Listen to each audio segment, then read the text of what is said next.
Assalamualaikum warahmatullahi wabarakatuh.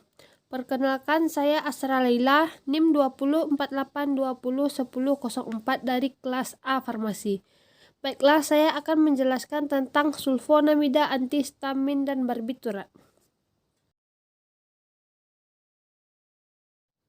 Yang pertama ada sulfonamida. Sulfonamida adalah golongan antibiotik yang digunakan untuk mengatasi infeksi bakteri. Sulfa bisa digunakan untuk menangani berbagai penyakit akibat infeksi, seperti infeksi saluran kemih, bronkitis, mankitis, dan lain-lain. Ada sifat fisik dari sulfonamida. Yang pertama, sulfonamida zatnya padat berbentuk kristal. Selanjutnya tidak berasa, pahit, tidak berbau. Yang selanjutnya berwarna putih dan tidak hierografis.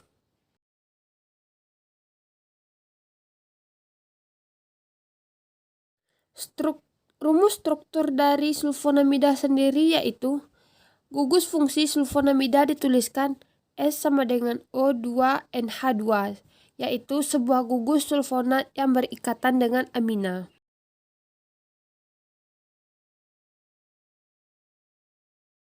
Kelarutan dari sulfonamida umumnya tidak larut dalam air dingin dan larut dalam air panas. Mudah larut dalam asam, larut dalam aseton dan alkohol, larut dalam alkali hidroksida, dan tidak larut dalam eter dan CHCl3.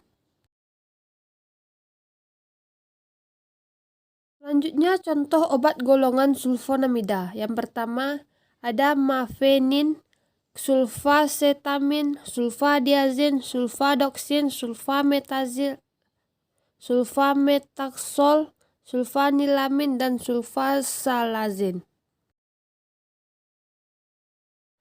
Dalam reaksi sulfonamida ada dua reaksi yang dihasilkan. Yang pertama, reaksi penegasan dan reaksi kristal.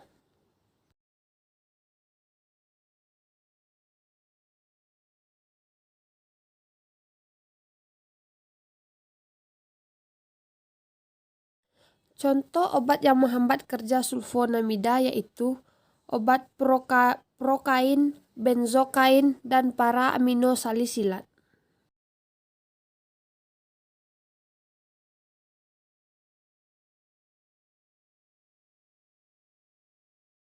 Mekanisme kerjanya berdasarkan antagonisme saingan. Yang pertama, kuman membutuhkan para untuk membentuk asam folat. Asam folat digunakan untuk sintesis purin. Sulfonamida menyaingi PABA dengan menghambat mengikat enzim. Sulfonamida menyebabkan bakteri keliru menggunakannya sebagai pembentukan asam folat. Selanjutnya, antihistamin. Antihistamin adalah zat-zat yang dapat mengurangi atau menghalangi efek histamin terhadap tubuh dengan jalan memblok reseptor histamin.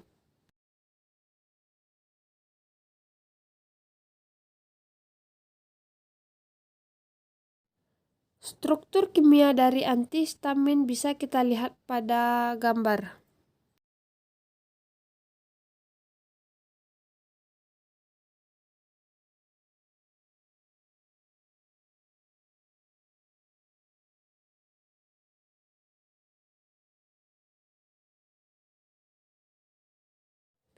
Sifat dari antihistamin tersebut adalah umumnya histamin seperti alkaloida mempunyai pH 8-11, tidak larut dalam air dan larut dalam asam encer dan alkalis. Antihistamin generasi pertama yaitu ada etilediamin, alkilamin, piperazin, trisiklik, dan siklisin. Struktur umumnya dua cincin aromatik dihubungkan oleh karbon.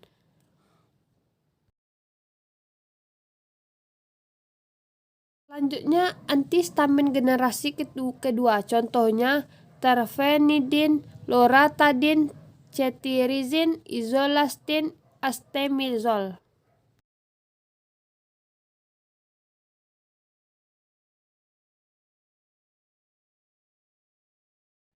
Identifikasi antihistamin. Yang pertama, warna yang dihasilkan dengan penambahan asam sulfat. Yang pertama, fenatiazin, warnanya merah ditambah jingga ditambah hijau.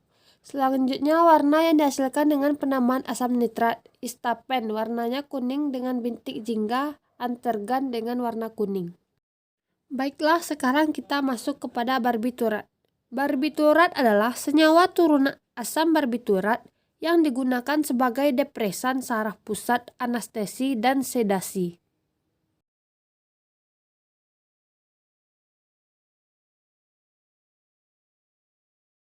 Selanjutnya, sifat-sifat barbiturat. Umumnya berupa zat padat, kristal putih, tidak berwarna, dan rasanya pahit.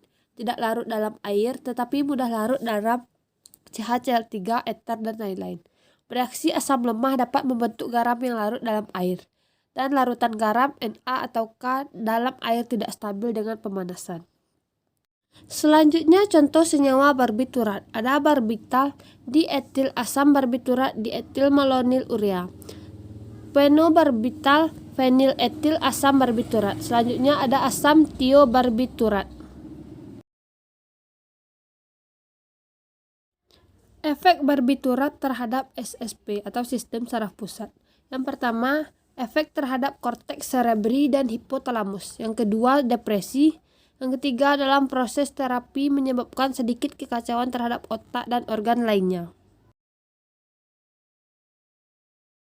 Selanjutnya, metabolisme barbiturat. Obat masuk ke lambung diabsorpsi via usus, efek hipnotik dalam waktu 20-60 menit. Long acting atau barbital, diabsorpsi 45-60 menit. Yang ketiga, short acting, lebih soluble, diabsorpsi 15-20 menit, dosis letal per injeksi segera mematikan. Selanjutnya, identifikasi dari barbiturat. Yang pertama ada reaksi pendahuluan. Dan kedua ada reaksi penegasan.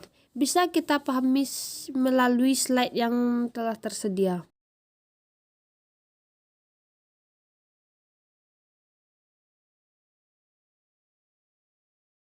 Cukup sekian hasil penjelasan dari saya. Kalau ada salah dan janggal saya mohon maaf. Assalamualaikum warahmatullahi wabarakatuh.